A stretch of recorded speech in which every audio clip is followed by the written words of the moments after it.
Good afternoon, everybody.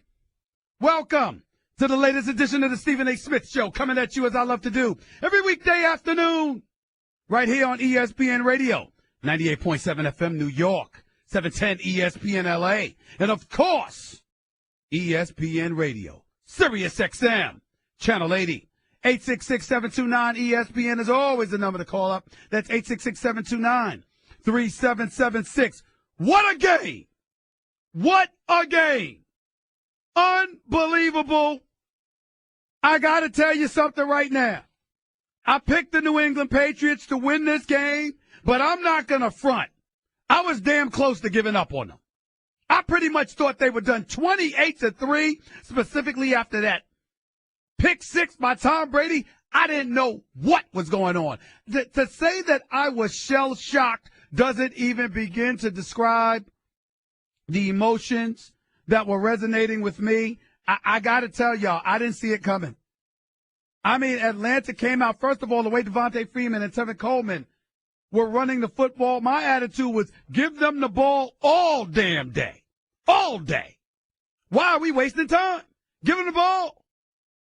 Give them the ball. Let them run it down New England's throat because these boys are running at will. And then as the game progressed and you saw these boys, whether it was Jared or Freeman or whomever, I mean, the way Upshur, the way they were getting at Tom Brady, putting a hat on them, I said, good Lord have mercy. Look at these boys in Atlanta. Flat out studs, men amongst boys. This dude Mason on New England's offensive line, the same dude that got ran over constantly by Von Miller in last year's AFC Championship game, was getting beat up. And I said, Tom Brady don't have a prayer. You got guys that are all over him. You've got guys that are just sitting there. I mean, they are breathing down his neck. They were all over him. They look like studs. You got Deion Jones. I mean, he shows up. And I just sat there and said to myself, my Lord, what's going to happen? When he stripped LeGarrette Blount and they scored in the red zone, actually, it was at the 25-yard line, but they scored from there. I just said to myself, what the hell is going on? What is New England going to do? And then that pick six to put them up 21-3. I said, Lord, this is so bad right now. I don't even know what to say. Actually, it was a pick six that put them up 21-0 because Alford picked off. I mean, he watched Brady's eyes, stepped in front of the pass, picked it off, returned it 82 yards. Atlanta goes up 21-0. And then ultimately, in the third quarter with 8 minutes and 31 seconds left, they go up 28-3 after Coleman got a 6-yard pass from Matt Ryan. And I just said, this is over. This is over. Even after New England scored, but then didn't convert the extra point, then they were down 28-9 instead of 28-3. I still thought it was over. And then what happens? You got this strip sack because Devontae Freeman missed blocking Dante Hightower. He strip sacked Matt Ryan. New England got the ball back. Actually, that was after Gostkowski's 33-yard field goal. But New England got the ball back, ultimately would end up scoring. You pull it within 28-20, and all of a sudden everything's getting tight. And then I started thinking about my analogy. The expertise from the non-football expert, which is me, coming at you. I just said, I started recalling exactly what I had been saying all last week while in Houston. And I kept saying last week, look, y'all, if Atlanta's going to win this game, it's got to be a blowout. The tighter it gets, I got questions about these young brothers in their secondary. Alford, Collins, Allen, Neal. The list goes on and on. Jarrett, Beasley, Campbell, Jones, all of them were all over Tom Brady. But I just said to myself, you know something? What are they going to do? Because now that the game is getting tight, you got young dudes in your secondary on the biggest sports stage in the world going up against a 39-year-old in Tom Brady who's playing in his 7th Super Bowl, having already won 4, being a 3-time Super Bowl MVP at the moment, And on top of it all, he's playing some spectacular football. What are you going to do? And essentially, ladies and gentlemen, essentially, for the last 20 to 23 minutes, Tom Brady was pretty close to perfect. Pretty close to perfect. And Atlanta had no answer. At some point in time, they just looked like a deer in headlights. Let's call it like we see it, y'all. Let's not hide from this. They looked like a deer in headlights. We can slice it any way we want to. That's what this came down to. They look like a deer in headlights. They look completely in over their head. They just look like they didn't have it, man. They look like they didn't have it. We can slice it any way we want to. That's what this comes down to. And then ultimately, when Tom Brady sits there and drives you downfield and connects with Amendola on that 6-yard pass to pull it within 28-20. You're Atlanta. You still have hope. You got the lead, first of all. Secondly, you come right down the field. That spectacular pass by Julio Jones put you in a position where all you had to do was run the ball. Why? Because Matt Bryant, between 35 and 45 yards over the last couple of years, has hit 24 of his last 25 field goals from that distance. That's basically money, y'all. All you got to do is run the ball twice. 3 times. You don't gain any yardage, you kick the field goal. You're up 11, chances are you win this game because New England needs 2 possessions within that minimal amount of time, and as a result, they're not going to have much time because the clock is working against them. The Atlanta Falcons depart Super Bowl champions. But what the hell happens? Julio Jones, spectacular pass, tap dancing down the right sideline the way that he did. It was perfectly defensed, by the way. He just went up and got it.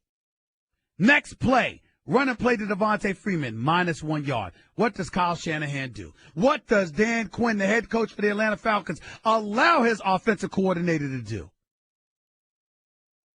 Matt Ryan does a 7, what did he say? Drop back 7 steps. 7! A 7-step drop back.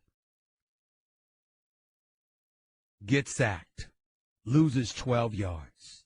Puts them out of field goal range. And once that happened, you ultimately ended up having to punt because you couldn't get all that yardage back on 3rd down. And that gives Brady the ball with over 3 minutes left. Tom Brady, considered the greatest quarterback of this generation, at the very least, has the ball with over 3 minutes left. In position to tie with a touchdown on a 2-point conversion. You trying to tell me them young fellas was ready for that moment? Hell no, they weren't. And that's exactly what we saw transpire. Tom Brady marched them right downfield. White runs in from 1 yard out. They get the 2-point conversion. They tie it up. And then there's overtime.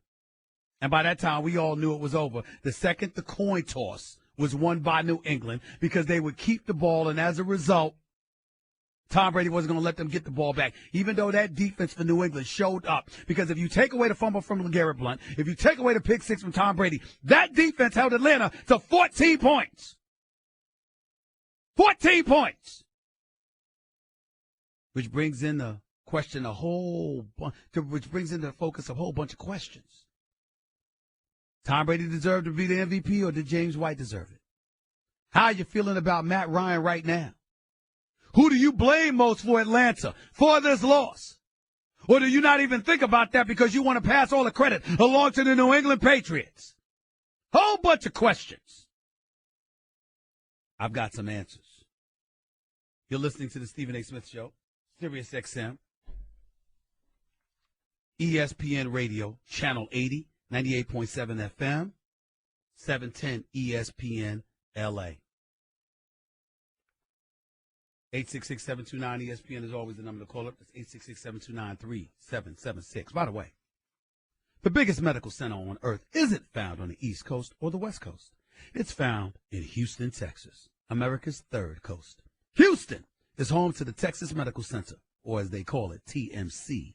It's the largest medical city on the planet. Each year, the TMC's 21 hospitals serve over 8 million patients. Its 3 medical schools and 6 nursing schools educate tomorrow's medical leaders. More doctors, nurses, and scientists work at the TMC than any other site in the world. With over 100,000 employees, it's the 8th largest business district in America. Every 3 minutes, a surgery begins at TMC. Every 20 minutes, a baby is born. The Texas Medical Center leads the world in clinical research. TMC doctors and scientists are at the forefront of life-saving medical advances, developing new treatments, drugs, and devices to improve the health of humanity. So find out more about the innovations happening at the Texas Medical Center, or as they call it, TMC. That's at tmc.edu. Your calls and more in a minute with Stephen A. on ESPN Radio. Hey, listeners, this week on the Low Post podcast, we have Chris Herring from 538 talking Carmelo Anthony and the Knicks and the teams we're worried about around the NBA. You're listening to the Stephen A. Smith Show podcast. What a great Super Bowl. What a great game. This is something that I'm ready to tell y'all right now. I walked into last night's game. Let me tell you what a profound effect last night's game, Super Bowl 51 in Houston, had on me. For years, I've been saying, I don't care how great Tom Brady is. I'm not putting them over Joe Montana. That changed last night. See, for me, it's seeing the Montana moment. It's witnessing Tom Brady getting the football and driving his team 75 yards with the game on the line. Taking the team 80, 85 yards or whatever it was in overtime. Actually, 75 yards in overtime. It's me seeing that. Seeing the pinpoint passes, whether it be to James White, to Edelman.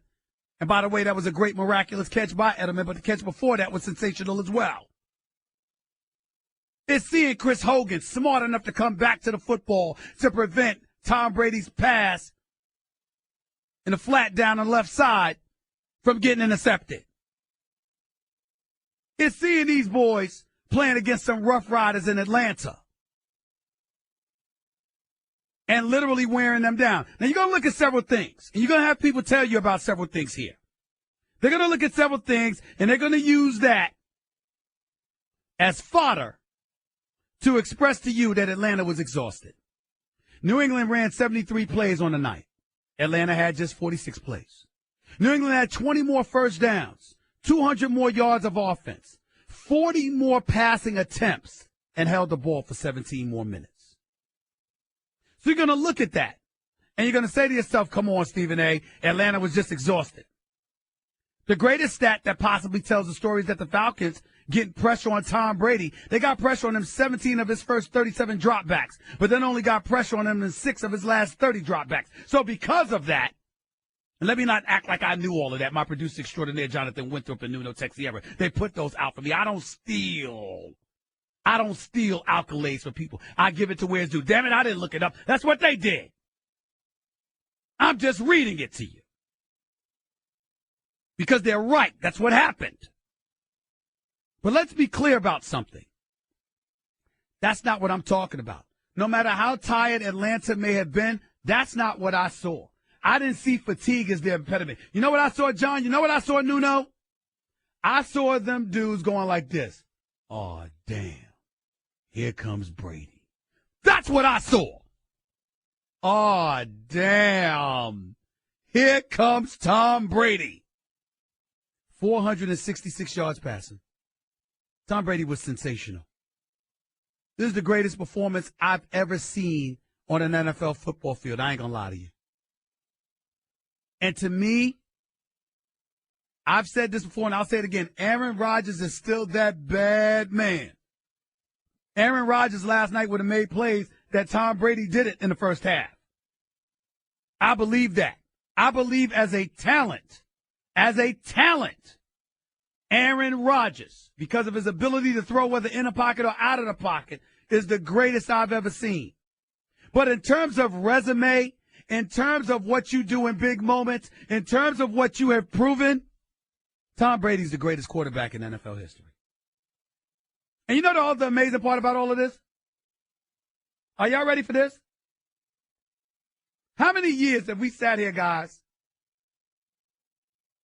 talking about how great Peyton Manning is? Do you realize that as of right now, Peyton Manning might not even go down as top 5? Has anybody thought about that? It's actually possible. It's actually possible. Now, I got to imagine he'd be in the top 5, but it's actually a question mark when you consider some of the greats and what they were able to do. And when you consider Tom Brady, Lord have mercy. It was something special to watch, y'all. It just was. 866-729-ESPN. That's 866-729-3776. To your phone calls we go.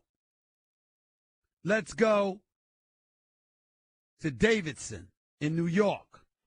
You're live with Stephen A. on ESPN Radio. What's up? Hey, Stephen A. Good afternoon, brother. I'm one of your biggest fans. Thank you. Wanted to give you a shout out to all that you're doing. But 2 quick points, though. The first point, during that game, I don't know if you remember, there was a drive in the third quarter where Atlanta's defense has stopped New England 3 times. But each of those 3 times on that drive.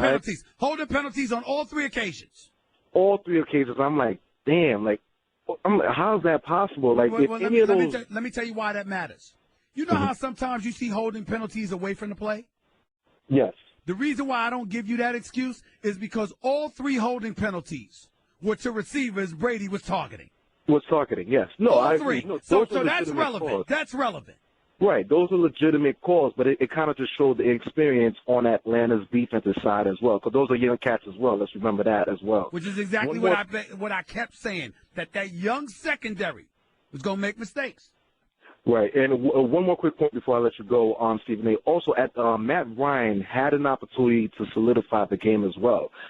Atlanta got the ball back with 58 seconds to go.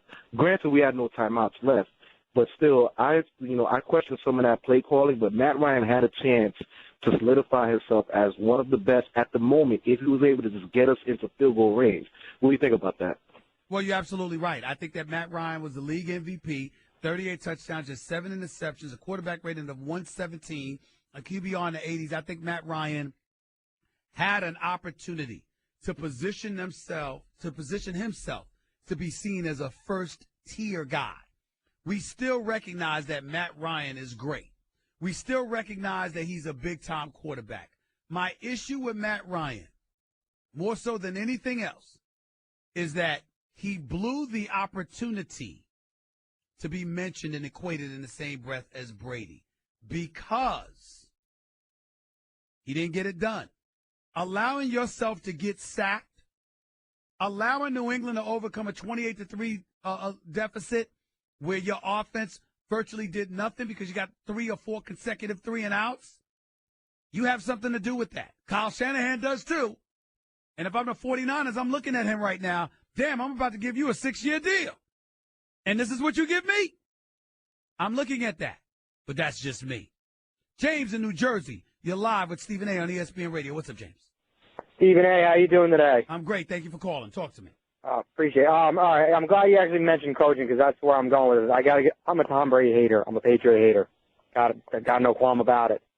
Had a great game. Give him all the kudos in the world. But I got to give a lot more to Belichick and McDaniels because after that first half, let's be honest, whatever plan they had basically got thrown in the trash. And they had to re-scheme in 30, 40 minutes, a whole new game plan. Well, no. Stop, James. That's not the case in the first half. You saw how many drops they had in the first half dropping Tom Brady's passes?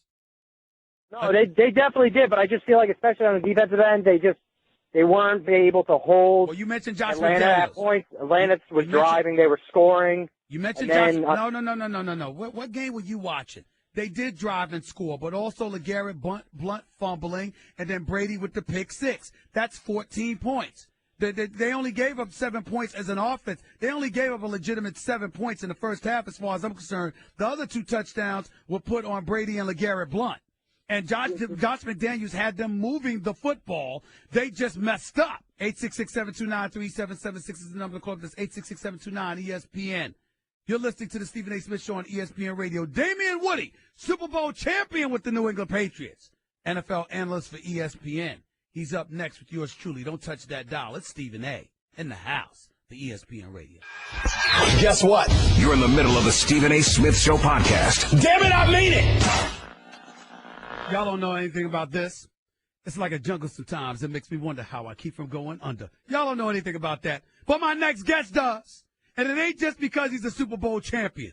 It's because he's big boy.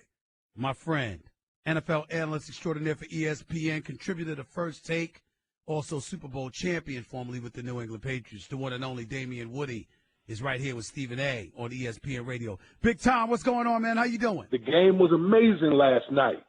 Amazing. I never in my wildest dreams thought that I would see a performance like that. I mean, put Tom Brady's performance into words for me. I'm running out of superlatives. What did you have to say about it? I mean, look, here's the deal. The New England Patriots were down by 25 points in the Super Bowl. Do you know how many things have to go right in order for you to win a game when you're down by 25 points? The composure that you have to have, not only from Tom Brady, but everyone. It takes everyone to do their job at a high level to overcome a deficit of 25 points in the second half. So, listen, you got to give props, all credit to the New England Patriots organization, Coach Belichick on down, having those guys prepared, making adjustments in the second half, because that was a big-time performance in the second half. What mode of thinking do you have? Do you give most credit to New England, or do you give the blame to Atlanta? Where does your thinking reside? Well, listen, both you can go both ways, but for New England to be able to make all those plays to get, again, down 25 in the third quarter, I don't know if people really understand how hard it is to come back from being down 25 points against a team that had a record-setting offense. That's incredibly hard to do. So, again, you have to give props to Coach Belichick to making those second-half adjustments. The defense was able to tighten up, and offensively, they were on a mission. They were on point pretty much the whole second half. We're talking to Damian Woody, NFL analyst for ESPN, right here with Stephen A. on Sirius XM Channel 80, 98.7 FM in New York, and, of course, 710 ESPN LA, the Stephen A. Smith Show on ESPN Radio. Damian, I look at Tom Brady, and I got to tell you something. I give Bill Belichick all the credit in the world because there was no panic there, although he was not pleased with some of the things that he saw. But I got to tell you something right now. Bill Belichick was sensational. Matt Patricia held it down, did a damn good job considering the circumstances. But all of that gets squashed by the greatness of Tom Brady in my mind. What about yours? Well, listen, Tom Brady is Tom Brady. I mean, he's the most clutch, big-time quarterback that I've ever played with, that I've ever witnessed. Again, to be able to make all those plays in the second half of that game to bring that team back, it's just we saw something that we'll remember for the rest of our lives. That's how great that performance was yesterday. I mean, he set a Super Bowl record, 466 yards. I'm watching the game, and I couldn't believe that was 466 yards. They had 94 plays. They almost doubled up the Atlanta Falcons as far as plays are concerned. So, listen, it's just another game where we saw the magnificence of Tom Brady. Damian Woody right here with Stephen A. Sirius XM Mad Dog Sports. I'm sorry, Sirius XM ESPN Radio. This is what happens when you're making that adjustment, buddy. Let's get back to Atlanta because I'm kind of wondering what kind of smear, what kind of stain this is going to have on Quinn. This is going to have on Kyle Shanahan. This is going to have on Matt Ryan, if any at all. Are you of the mindset that, you know what, this is what happens? You're going up against Tom Brady. You just got to eat it. Or is it a situation where you're up 28-3? You blew a 25-point lead. You sit up there and you let them drive down the field, the tied in regulation, get with a touchdown and a 2-point conversion. Plus they beat you in overtime. Who are you looking at right now, or do we let them off the hook because they were going up against Tom Brady? No, we don't let them off the hook. We don't let them off the hook. I mean, they were playing so well. They were playing so fast, so confident. I honestly thought, I'm like, man, this could really be a blowout. I mean, that's how well they were playing in that first half, Steve. Now, you saw it, I saw it. I mean, they were smoking the Patriots. But in the second half, the thing that what makes Coach Belichick so special is the in-game adjustments. And when I played under Coach Belichick, he always talked about more teams find ways to lose games than win them. And what we saw from the Atlanta Falcons, they found a way to lose the game. Just situationally, not running the ball. Like when Julio Jones caught that huge pass on the sideline, not running the ball, putting your team in position to kick a field goal. Then the sack fumble by Dante Hightower. It's the little things when you play the Patriots, because when you make that mistake, they pounced and they capitalized on it. And that sack fumble really turned things around for the Patriots. And once they got that momentum going, it seemed like the Atlanta Falcons couldn't get back on track the rest of the game. Who do you point the finger at in that particular instance, though, Damian? Because it's one of those situations where Matt Ryan should have gotten rid of the ball, but Kyle Shanahan shouldn't have called the 7-step drop back, and Quinn shouldn't have allowed it because the buck stops with him. I mean, who do you look at in a situation with a play like that where all it would have taken is 2 running plays to kill the clock, kick the field goal, and you would have been a 2-possession game, assuming Matt Bryant would have converted, which he normally has done? Well, you listen, in a situation like that, you always start with the head guy. The head guy is he's the one responsible for, everything that goes on in games. So you start with Dan Quinn. Listen, Kyle Shanahan has been a big-time coordinator. He was the assistant coach of the year, voted on by his peers. In critical moments in that Super Bowl, when the lights were shining the brightest, he messed up. Because sometimes when you have a record-setting offense that the Atlanta Falcons have, you lose focus of situational football. If he had just ran football, even if the Atlanta Falcons didn't gain a yard, he would have gave Matt Bryant, his kicker, the opportunity to put the Falcons up by 10, a 2-possession game. Now you're talking about the clock being a detriment to the Patriots.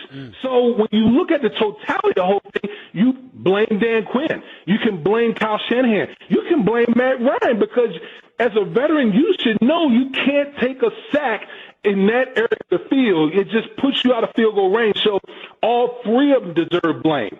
I got you.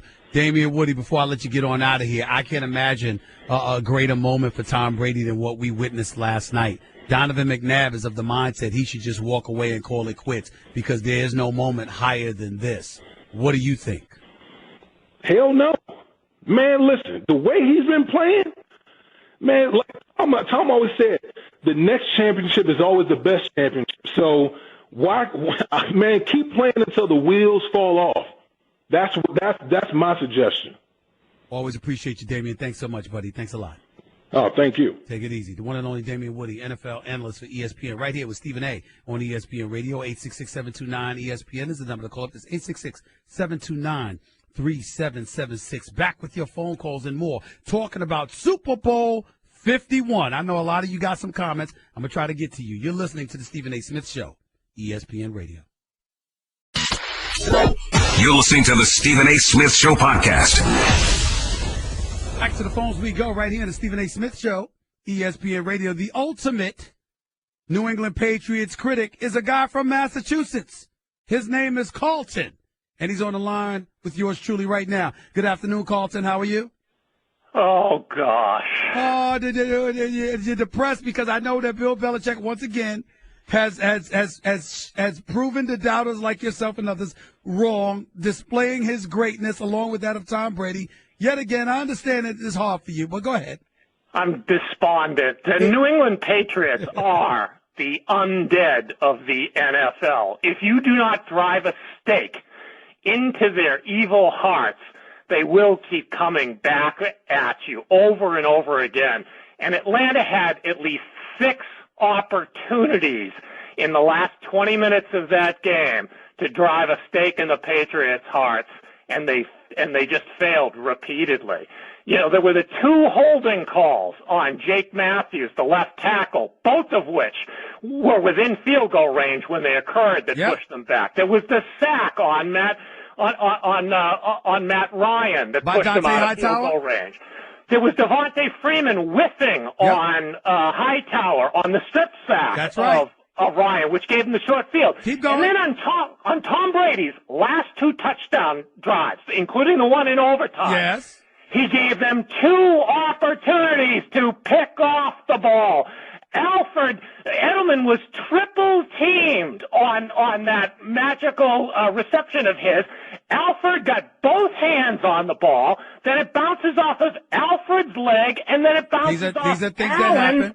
These are things that happen. I didn't hear you complaining about that when Kurtz caught that acrobatic catch against the New England Patriots in the Super Bowl before Pete Carroll 2 plays later forgot to give the ball to Marshawn Lynch or stupidly decided to throw it. These are things that happen in the game, Carlton. No, but that wasn't a bad throw by the quarterback. Brady put that ball where it shouldn't have been. He threw it at triple coverage. Alfred got both hands on it if he catches the ball. And again, it wasn't off his fingertips. It was off his hands. Or if it goes up in the air and one of the 3 Falcons who are right there picks it off, as opposed to Julian Edelman getting it on the double bounce. And then one final point that nobody's going to mention because, you know, we're overlooking it all because we rewrite history for the winners. Go ahead. First down at the 2-yard line, Brady throws a fade to Bennett that Vic Beasley could have easily. No. Vic Beasley, that wasn't easy. He stretched out. He was a bit shorter, and it was. He tried. He didn't drop. Hold on, wait a minute. He didn't drop it in the. No, you're right. It deflected off his arm, but he got his hand behind that fingertips. His fingertips. Horrible call, though, Stephen A. You got to admit. It was a horrible call, but it happened. Bad call. They almost gave the Falcons the ball. You're whining yet again. Are you willing to acknowledge the greatness of Tom Brady and Bill Belichick? Yes or no? You got to kill him. And the Falcons had numerous opportunities to kill him, and they didn't do it, which means the evil undead walks upon us for their 5th Super Bowl championship. I got you. I appreciate your call, Carlton. I'm very sorry. My condolences to you. There is no bigger hatred for the Patriots emanating from anyone more so than Carlton from Massachusetts. I mean, I allow him to call up in here. He's incredibly knowledgeable. He's a great caller. But, I mean, there is no objectivity coming from him when it comes to the Patriots. I think Jonathan Winthrop and Nuno Teixeira can confirm that. There is no objectivity coming from Carlton about the New England Patriots and Bill Belichick. He says that he won't stop cheating. He won't stop. That's what he said. That's what he said years ago. But it is what it is. The New England Patriots are truly America's team, ladies and gentlemen. 10 AFC championships, 7 Super Bowl appearances, 5 titles in the last 15 years. There's nothing to say. Hour number 2 up next. That's just a sample of what you'll hear on the Stephen A. Smith Show. Weekdays at 1 p.m. Eastern on Sirius XM Channel 80 and the ESPN app. I'm Andy Katz from ESPN, along with my co-host Rick Klein of ABC News. On the latest edition of Capital Game, we're going to discuss President Trump's controversial executive order and discuss it with Iowa's Peter Jock and SI.com's Michael McCann. This is the Stephen A. Smith Show podcast. I'm Stephen A. Stephen A. Smith Show right here with you on ESPN Radio, coming at you as I love to do every weekday afternoon. Unless you're in L.A., listen to 710 ESPN L.A., of course, then it would be morning time. 10 a.m., 12 noon. 98.7 FM in New York from 1 to 3. And, of course, Sirius XM, nationwide, ESPN Radio, Channel 80, 866-729-ESPN is always the number to call up. That's 866-729-3776. Before I get back to the phones, wanted to transition a little bit from the Super Bowl, staying with football, but talking about the Hall of Fame. Congratulations to the inductees, which included Kurt Warner and LaDainian Tomlinson, Kenny Easley and others. Of course, Jerry Jones as a contributor. Appreciate their service to the National Football League. especially when it comes to LT and when it comes to Kurt Warner. And by the way, Terrell Davis, too, who was just as deserving. Let's make sure we put that out there. Having said all of that, however, let me say this. I got to tell you. The fact that Terrell Owens is not in the Hall of Fame is a travesty. As far as I'm concerned, it wouldn't bother me one bit if media members and all those folks, whether it's 46 or 48 members, if they all had their rights confiscated. The right to vote on a Hall of Fame. It is an absolute positive disgrace. Without question. I got to tell you something right now. I'm disgusted. I cannot believe it. The only thing that disgusts me just as much as not more, and obviously the two don't even compare, there's an individual that was bothering Tom Brady's mom. I thought that was inexcusable. Leave the lady alone. I know she's, happy for her son or what have you, but obviously she's going through a lot. We learned that she's been experiencing chemo for a while. And I got to tell you, as somebody whose mother struggles with that every day, I would not appreciate if somebody threw a camera and a microphone in my mother's face. It would have been a problem if it was my mom. But I digress. Back to Terrell Owens. Terrell Owens doesn't have the greatest reputation. By some, he was labeled a locker room cancer and, all of this other stuff, and I get that. Never won a Super Bowl championship. I get that, too. He wasn't the greatest teammate in some folks' eyes, whereas in others, they thought he was a great teammate. So the fact that it's debatable, look, I understand that. But you know what's not debatable? The 6 Pro Bowl selections he earned. How he holds or shares several National Football League records. How his 15,934 career receiving yards ranks him second all-time in NFL history. How the 153 touchdowns that he caught in his career are third all-time. So let me get this straight. You're a receiver. Throughout the entire history of the National Football League, you are a receiver who finishes second all-time in yards accumulated and third all-time in touchdowns accumulated. Ladies and gentlemen, you telling me this man doesn't belong in the Hall of Fame? Do you have any idea how senseless that is? Huh? Are you kidding me? Second all-time in receptions, third all-times third all-times in touchdowns, and you're not in the Hall of Fame? Do you have any idea how disgraceful that is? I'll tell you something.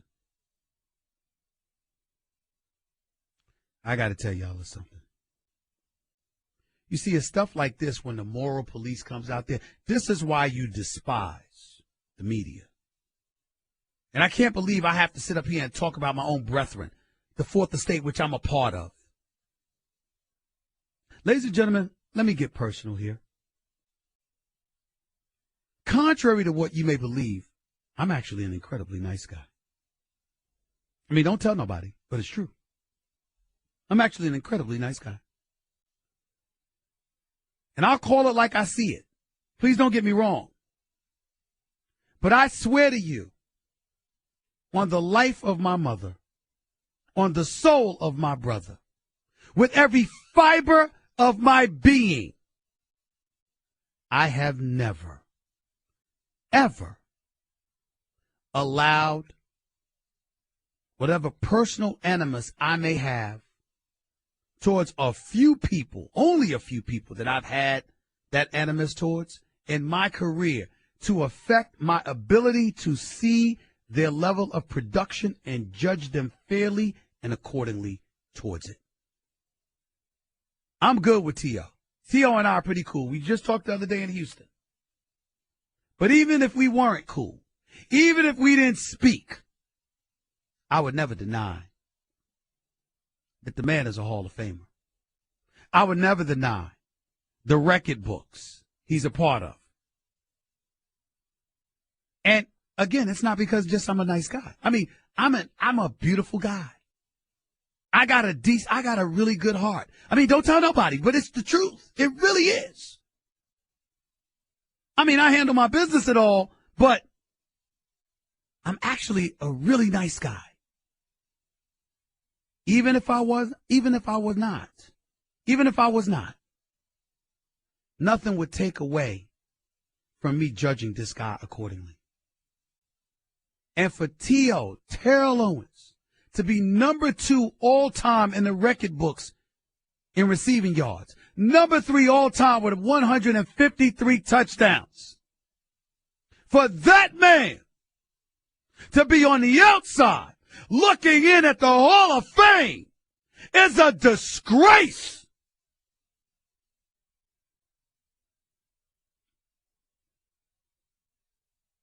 It shows that we're not what we're supposed to be as media members.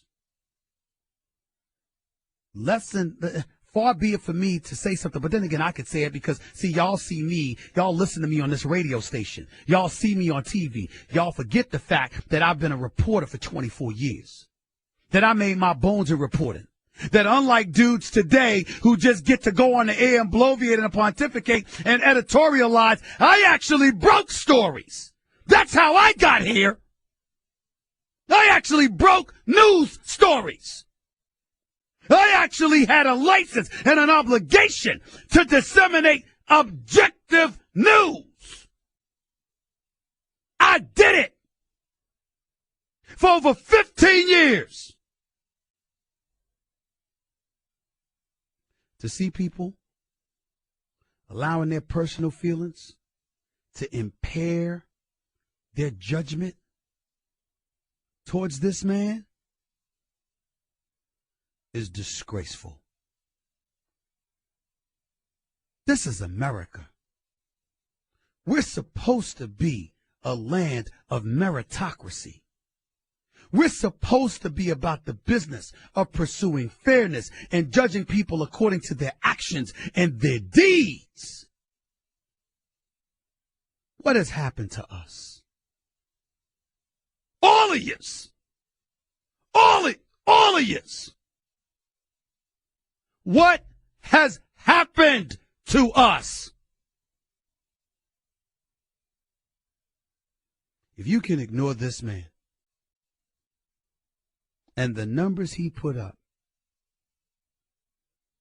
who's next? Who's next? And what bogus reason will you have in store at that time? 866-729-ESPN. That's 866-729-3776. People should be ashamed of themselves. They really should. The biggest medical center on earth isn't found on the East Coast or the West Coast. It's found in Houston, Texas, America's third coast. Houston is home to the Texas Medical Center, or as they call it, TMC. It's the largest medical city on the planet.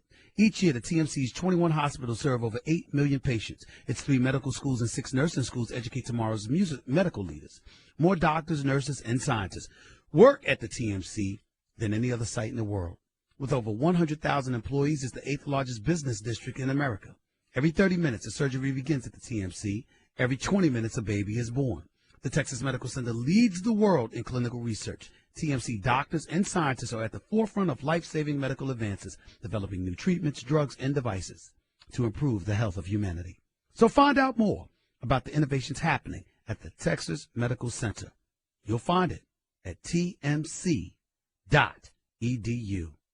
More of your phone calls on Super Bowl 51, on the greatness of Tom Brady, on the travesty that involves T.O. being left out of the Hall of Fame.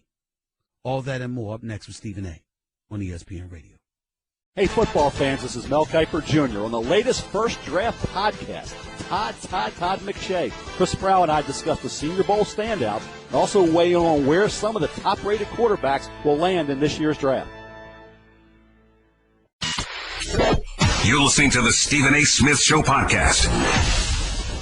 I mean what I say when I spoke about Terrell Owens. It's a travesty. It's a travesty that he's not a member of the Hall of Fame.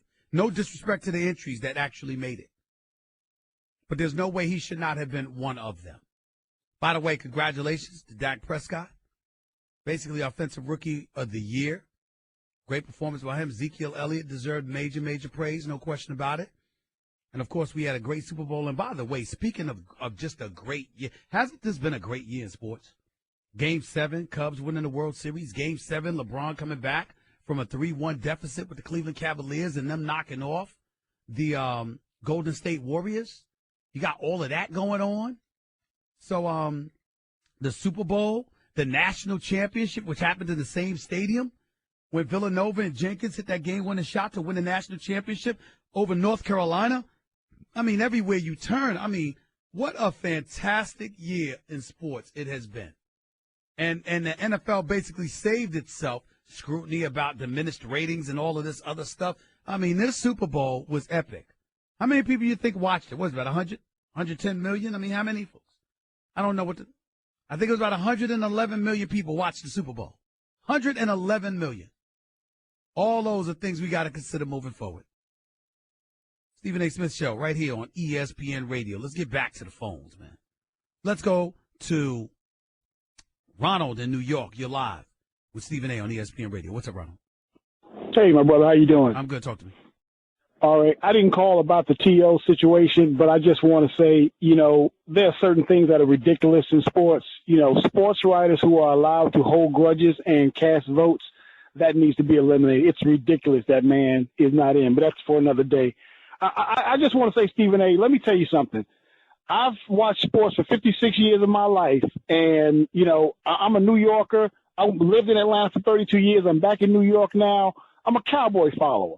But I'm telling you, when you see greatness, when it comes to sports history, you got to take a pause and stop pointing fingers. We can analyze all we want, but what we saw last night, Damian Woody hit on some major, major points if you played the game. We won't see that again, not like that. Your favorite quarterback can be whoever it is in history. They didn't do it like that. Yeah. I mean, I got so many emotions. I got so many people that are heartbroken in the city of Atlanta right now. I just have to allow them to hurt for as long as they need to hurt, because that's a tough one. 25 points down. I'm telling you, that's a tough one, Ronald. But I will tell you this: to me, Seattle is still tougher.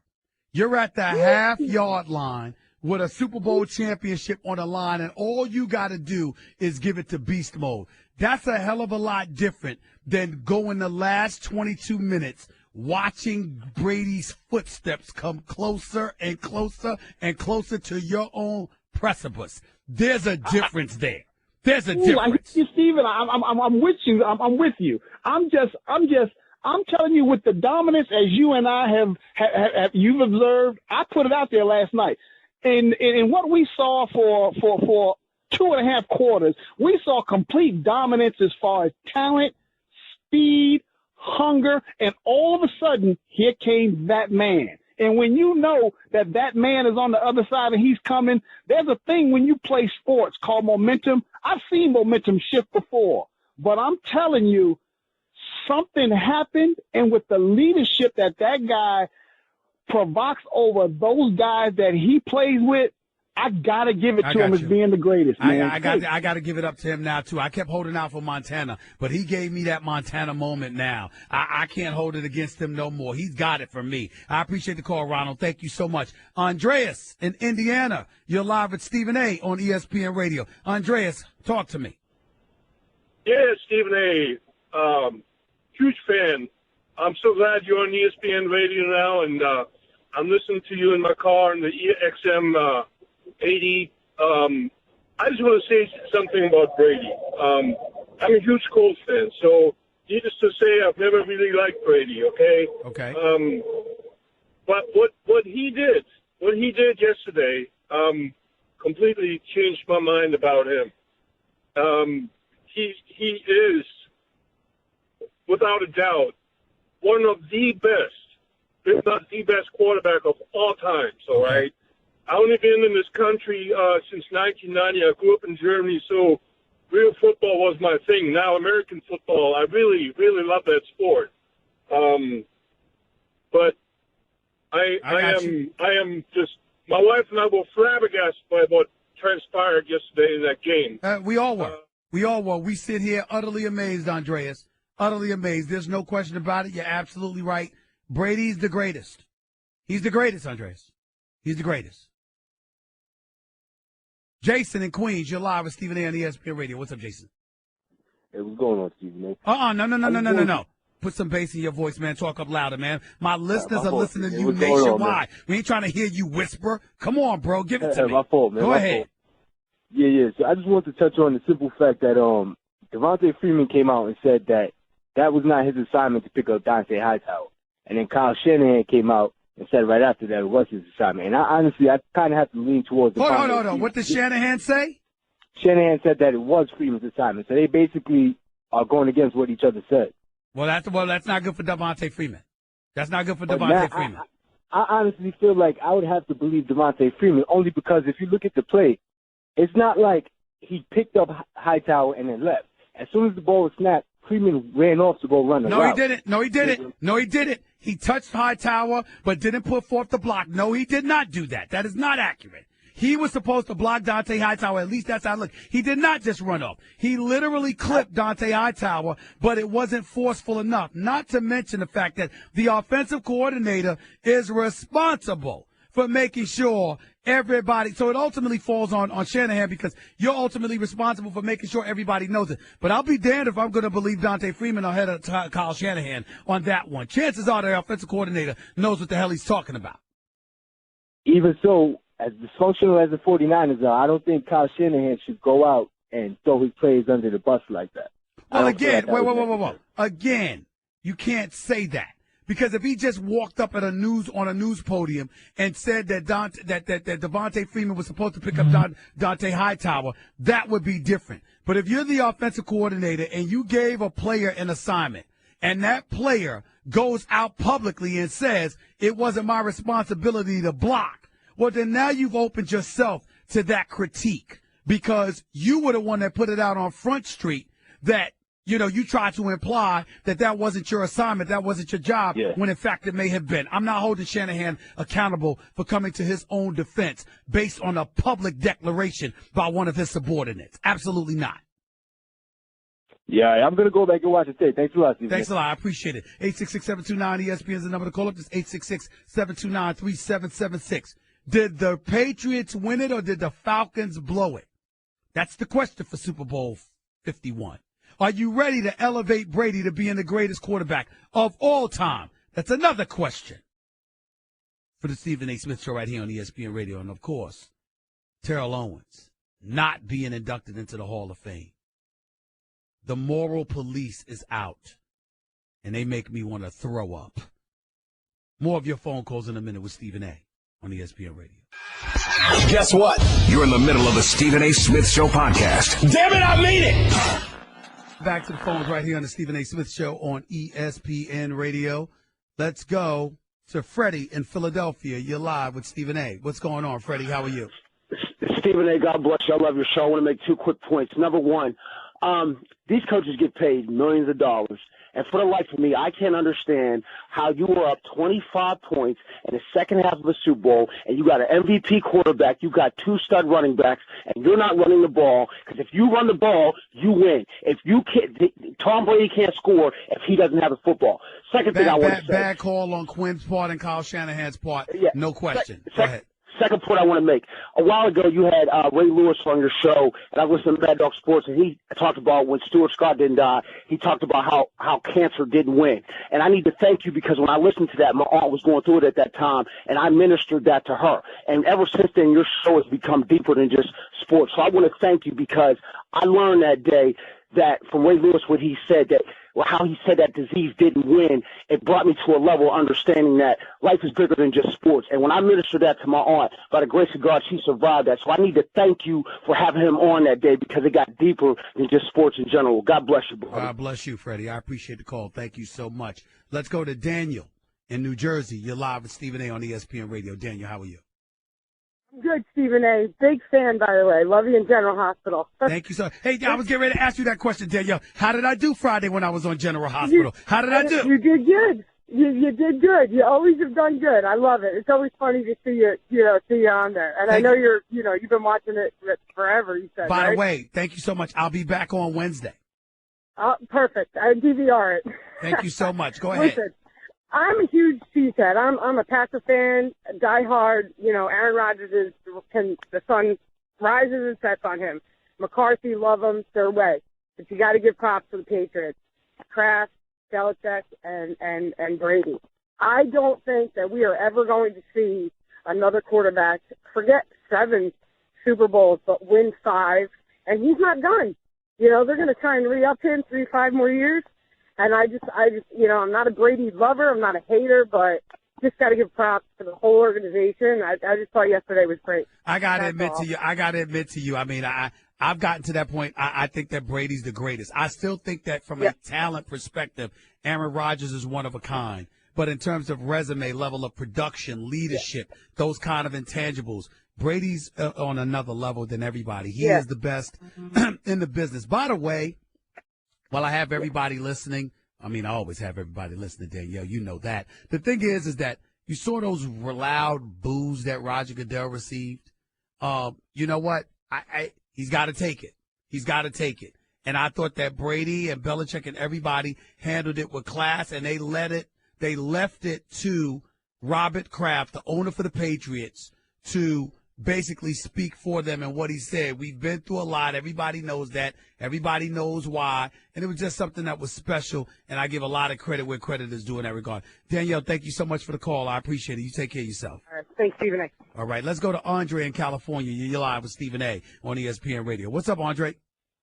Hey, not much. How you doing, Stephen A? Request permission to enter the room of intelligence. Go ahead. Hey, real quick shout-out to T.O. If I had to vote for him in the Hall of Fame, from the hell to the no. I'm sorry, man. When you're inducted into the Hall of Fame, that's because you brought something to the game.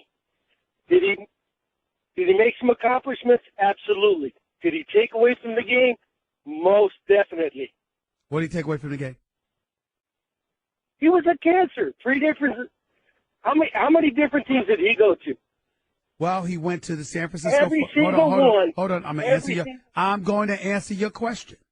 He went to the San Francisco 49ers. They were not that good. Jeff Garcia was their quarterback. Mariucci, a good man, a good coach. He was their coach, but they didn't have much. He goes to Philadelphia. And what happens? He sits up there and has an incredible season, gets injured for the playoffs, but comes back for the Super Bowl and plays the game of his life on one leg. But they couldn't beat New England and Tom Brady. Okay. Then he goes, he goes to Dallas. They're balling. He leaves. They have 3 8-8 seasons. Okay. He goes to Cincinnati. He's better than Chad Ochocinco in terms of route running and things of that nature. He wasn't perfect, Andre, and I do understand that. But we've had drunks. We've had abusers. We've had all type of individuals with challenged morals, etc. I would even give you what you're saying if he's a quarterback. He is a wide receivers. Most of them would tell you they're all divas. But in the end, he went out there and performed where he's second all-time in receptions, third all-time in touchdowns. For him not to have received Hall of Fame induction is an absolute travesty because it gives folks a license to ignore on-field production for their own preferences in terms of how you should act. And I think that's a very dangerous position for you to take. But on a personal level, I wish nothing but the best for the man. But as a player, but the point is this. But as a player, I got wait a minute. With all due respect, you're thinking his ass backwards. And here's why. On a personal level, you don't know him and he doesn't know you. So the point is that all you should be judging him by is professionally. And all you have to go on professionally is his on-field production and hearsay about what people have said about him. Because in every single one of those locker rooms, I can tell you that there are players who said he was a Hall of Famer. Donovan McNabb was on my show on First Take on ESPN every weekday morning from 10 a.m. to 12 noon Eastern Time. Donovan McNabb got into it more with T.O. than arguably anybody. And Donovan McNabb even said, despite all of that, there is no question it's a travesty that he is not a Hall of Famer. Now, this is a quarterback that couldn't stand T.O. Let's remember that. Okay. Take it easy. That's Have a good That's day. it. Go ahead, Dre. I'm sorry. Oh, I apologize. Dre's finished. Let's go to Josh in Houston. You're live with Stephen A. What's up, Josh? Stephen A. Stephen A.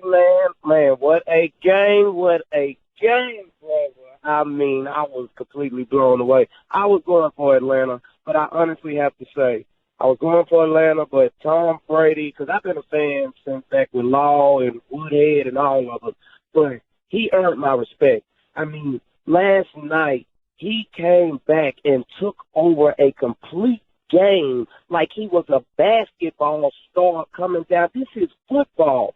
What he did, setting the bar so high for these young quarterbacks to come, it's going to be hell to reach that. And for him not to be MVP, he got his payback because he got booed.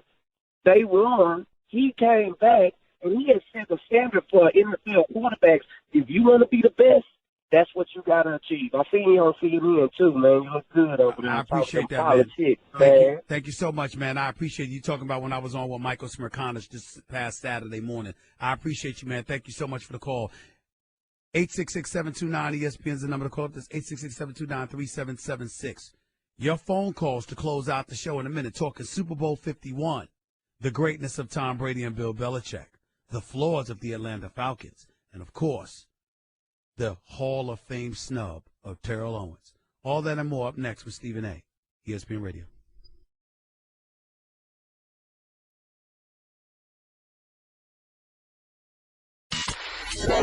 You're listening to the Stephen A. Smith Show podcast.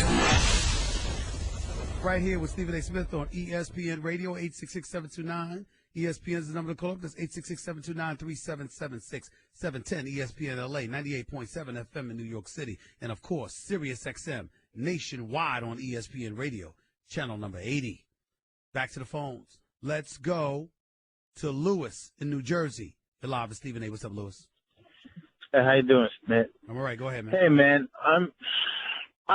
All morning I've been hearing about T.O., and the man is literally, just like you said, he has to be judged on what he did on the field. The man is, if you don't think he's a top 3 all time, there's something wrong with you. You shouldn't even be in that room voting. I mean, and then you want to sit there and say, oh, it's because of his character. Man, we have people that did drugs out in the open. People went to court for it in the Hall of Fame. I don't want to throw any names out there because there's no point of doing that. I mean, next year when Randy Moss goes in, Randy Moss is essentially the same way, and he's going to go in. I know for a fact he's going to go in. And T.O. should be there already. He shouldn't even have to wait. I agree. I have nothing to add to that, Lewis. I appreciate the call. Thank you so much. Fly in Dallas, you're live with Stephen A. on ESPN Radio. What's up, Fly?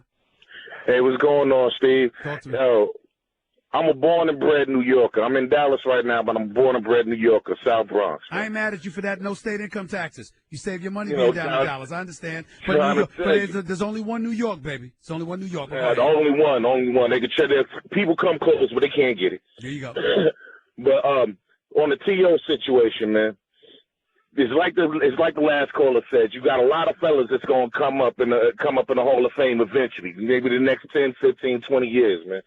Somebody like a Roethlisberger that gets up there. Are they going to address the things that he did off the field when they start voting for him? Are they even going to pay attention? I mean, not throwing anybody under the bus. Well, what you're going to hear is that accusations never involved any arrest or anything like that. But also you're also going to hear that's not something that's about the locker room. T.O., what's being held against T.O. is his locker room tendencies and how he was cancerous to teams. I'm not buying that. If he was so cancerous, why would he be so productive?